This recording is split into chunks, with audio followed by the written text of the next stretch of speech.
The cabin with no signal. I was looking for a quiet place to work on my book, a peaceful retreat with no distractions, no noise, no people. I found the listing on Airbnb late one night. Remote mountain cabin, perfect writer's escape. The photos were beautiful. Rustic, wooden interiors, a fireplace, surrounded by endless forest. The host, Clint, had great reviews. So peaceful, one read. Exactly what I needed to unplug, another said. That was what convinced me. The next morning, I booked 4 nights and hit the road.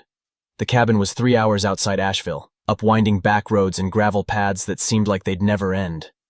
I lost cell signal halfway there. No big deal. I expected that. But the moment I pulled up, something felt off. It was quiet. Too quiet. Not a single bird. No wind. Just a heavy, oppressive silence that settled on my shoulders like a weight.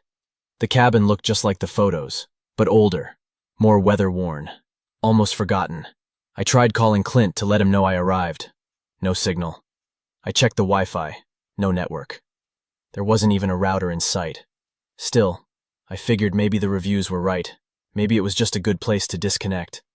The first night, I lit a fire, made tea, and started outlining my book. Around 11 p.m., I heard something outside. Just a branch, I thought. Wind, maybe. But it didn't stop. Crunch. Pause. Crunch. Slow footsteps on gravel. I froze. Then came the knock. Soft. Deliberate. I looked through the peephole. No one. I waited, heart pounding. Then another knock. This time, at the back door. I didn't know there was a back door. Panicking, I grabbed the fire poker and crept through the cabin. The back door was partially open. Unlocked. I knew I hadn't touched it. There were muddy footprints leading inside. Bare feet. I called out. No answer. I locked both doors and turned off all the lights. Then I sat in the dark, listening. At some point I must have fallen asleep with the poker in my lap. I woke up to footsteps above me. The cabin had no second floor. The footsteps continued for at least an hour. I didn't move. I didn't breathe. The next morning, I packed everything and left. I didn't even bother locking the door. I drove until I found cell service and called Clint. He answered, cheerful. I asked him who had been in the cabin. He paused. What do you mean? I explained everything. The knocks, the footsteps, the footprints. Silence. Then he said something I'll never forget. That cabin's been vacant since October. You were my first guest in 6 months. No one should have been up there. I reported the listing. It was removed a few days later. To this day, I wonder what would have happened if I had opened that door. Room 203. I needed a place to stay during my cousin's wedding in a small Texas town.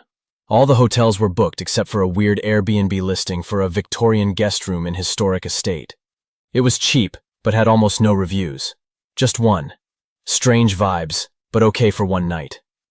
I figured I'd only be there to sleep anyway. When I arrived, the property was larger than I expected. The house looked like something out of the 1800s. An elderly woman greeted me, thin, pale, with cloudy eyes. She introduced herself as Mrs. Holloway. You'll be in room 203, she said. The staircase creaked as I followed her up. At the end of the hall was a door with an ornate brass handle. She didn't unlock it. It was already open. Please don't wander, she warned. Some doors are better left closed. Odd, but okay. Room 203 was outdated. Floral wallpaper, a canopy bed, and an old armoire. There was no lock on the door from the inside. That night I returned from the wedding exhausted. I climbed into bed and dozed off around 2 a.m. I woke to the sound of my doorknob turning. Someone was trying to get in. Slowly. Deliberately. I called out. Hello? No answer. I opened the door. No one. The hallway was dark. Still. Back in bed, I heard a second noise. A whisper. I couldn't make it out. It came from the closet. I opened it, expecting to find an old coat rack. Instead, I found a second door. Smaller. Child-sized. It was padlocked. I stared at it for a while before climbing back into bed, too tired and freaked out to care anymore. Around 4 a.m., I awoke to my sheets being pulled off me. Not yanked, pulled slowly. Then a voice. "Room 213 is mine." I bolted out of bed and ran into the hallway. Mrs. Holloway was standing there, like she had been waiting. "You opened the closet, didn't you?" she said flatly. I nodded. "That door hasn't been touched in 50 years. She doesn't like that." I left that morning. No breakfast, no goodbye. The listing disappeared the next week. The locked basement. My boyfriend and I booked a long weekend in a farmhouse-style Airbnb just outside Nashville. The place looked charming in the photos: white walls, large windows, and a huge backyard. The host, Jeremy, left us a welcome note. "Mi casa es su casa, except the basement. Please don't open it." There it was, the one red flag. Naturally, we were curious, but we let it go.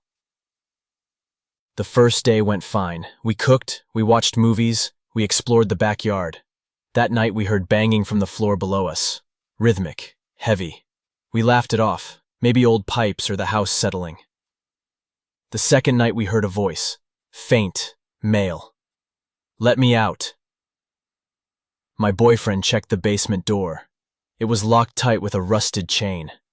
I texted Jeremy. He replied, "House is old. No one down there. Don't worry." We didn't sleep. The third night I woke up to scratching beneath our bed. Not a rat, not an animal. It sounded like fingernails. We both jumped up, terrified. The scratching stopped. Then the doorknob to the basement rattled violently. Jeremy wasn't answering our calls. The lock shook like it would burst open. We ran to the car, sat there until morning, and left without a word. A week later, I got a message from a random number. "Why didn't you let me out?" I reported the number. Nothing came of it. Later, I read a local article from 1998. A man had been kidnapped and held in a basement outside the city. The house matched the listing. Same layout, same front porch, same address. Jeremy's profile disappeared days later. I'll never stay in another Airbnb again.